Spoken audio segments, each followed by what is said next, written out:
Just days into the new financial year, pressure is mounting inside Westminster, and the warning signs are impossible to ignore. A policy meant to rebuild Britain's public services is now at the centre of a political and legal firestorm. The care sector is sounding the alarm, insiders are speaking out, and Chancellor Rachel Reeves is facing questions her team didn't expect to answer, at least not this soon. Now, with court action underway and critics warning of a system on the brink, the question isn't just about tax policy.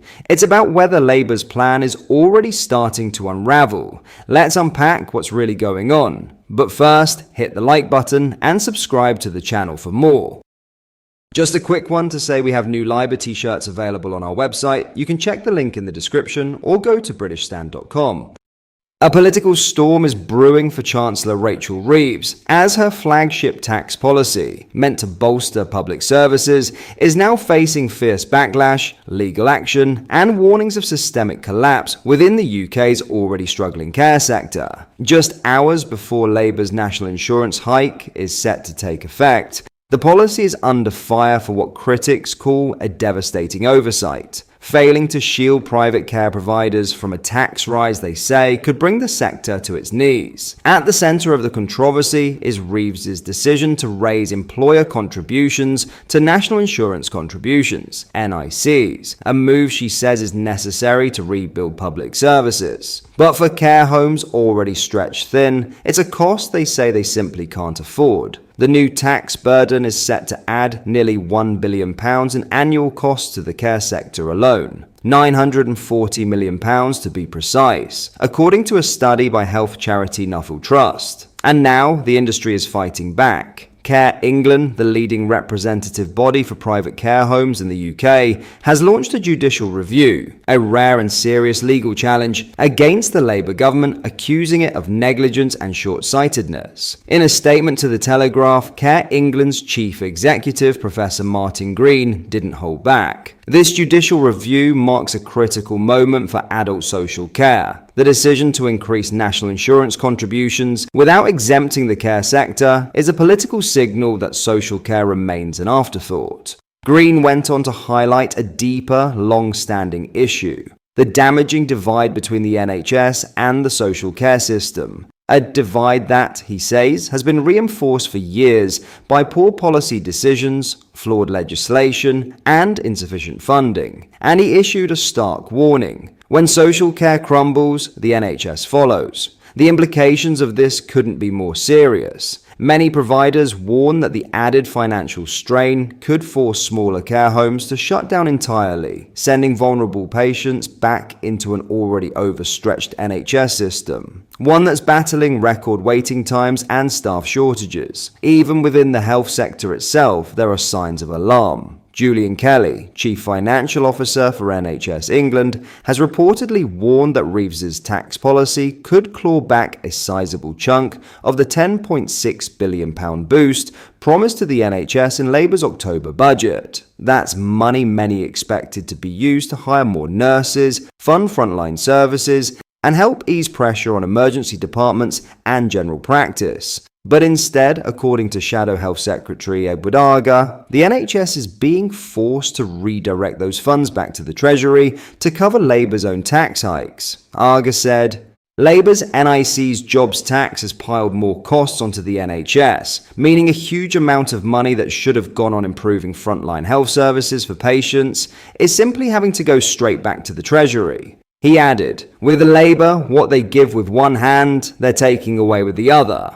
And it's not just the NHS. Hospices, charities, and other essential care services are all caught in the crossfire. These organisations now face a difficult choice: absorb the new costs and cut services, or divert money from staff recruitment and patient care just to keep up with tax demands. Professor Green put it bluntly: we are standing up for a sector that has been routinely overlooked, and for the interconnected system of care that underpins the health and well-being of this country. He says the government's actions are already being felt by millions. So what happens now? The judicial review filed by Care England could drag Labour into a highly public legal battle, just as it tries to position itself as the party of stability, compassion, and fiscal responsibility. If the courts side with the care providers, it would be a deeply embarrassing blow to Reeves and could force a rethink of how the government implements or exempts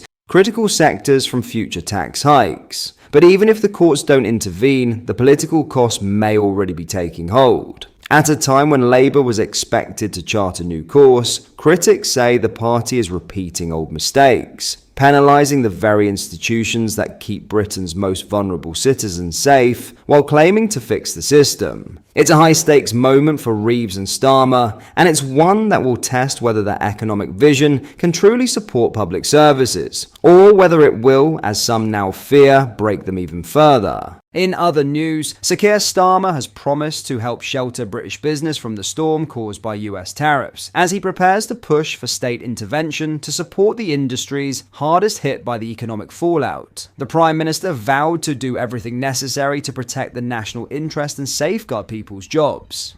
In an article for The Telegraph, Starmer also reiterated his support for free and open trade, despite America's move towards protectionism. Starmer's response comes in light of US President Donald Trump's tariff announcements, with Jaguar Land Rover suspending all exports to the US and JP Morgan warning of a 60% chance of a global recession. Barclays has revised its UK growth forecast for the year, lowering it from 0.7% to 0.5%. Despite the backlash, Trump defended his tariffs, asserting, "We will win." Downing Street is expected to unveil a range of emergency measures this week to assist companies and stimulate growth in response to the US president's trade war. On Wednesday, Trump announced broad import taxes on foreign countries, including a 10% tariff on goods from Britain. This prompted retaliatory actions from several nations and led to the steepest declines in British and American stock markets since the pandemic. Starmer wrote, "We stand ready to use industrial policy to help shelter British business from the storm.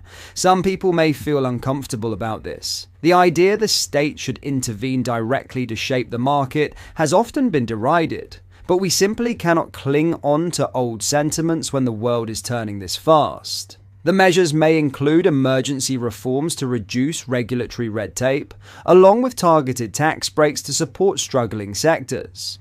These interventions are expected to be announced as early as this week. Downing Street is already preparing to introduce plans to ease the electric vehicle targets, aiming to reduce the strain of net zero requirements on the car industry. Food and drink companies, especially those in the Scotch whisky sector, along with chemical producers and steel makers, will also be among the hardest hit by the tariffs. Jaguar Land Rover's decision on Saturday to halt all shipments to the US was in direct response to a 25% tariff on car imports imposed by President Trump. The company, which derives nearly a quarter of its sales from the US, employs 38,000 people in the UK, with plants located in the West Midlands and Merseyside. This move comes amid growing concerns that the global trade war ignited by the White House could lead to significant job losses in the UK automotive industry. Cars represent the UK's largest export to the US, with America making up £8.3 billion in sales during the first 3 quarters of last year. The automotive sector employs over 198,000 people in manufacturing, and approximately 813,000 jobs are supported across the wider industry. Downing Street is currently in talks with the White House and remains optimistic about securing a trade deal with the US that would exempt the UK from the president's broad tariffs. On Saturday evening, Elon Musk raised hopes of a potential reprieve by suggesting the idea of a transatlantic zero-tariff free trade zone between Europe and the US. However, Starmer said, regardless of the outcome of discussions, the world has changed and old assumptions can no longer be taken for granted. The Prime Minister is speeding up plans for domestic reforms, pledging to go further and faster on overhauling Britain's business regulation and planning laws. He wrote, "This week, we will turbocharge plans that will improve our domestic competitiveness, so we're less exposed to these kinds of global shocks."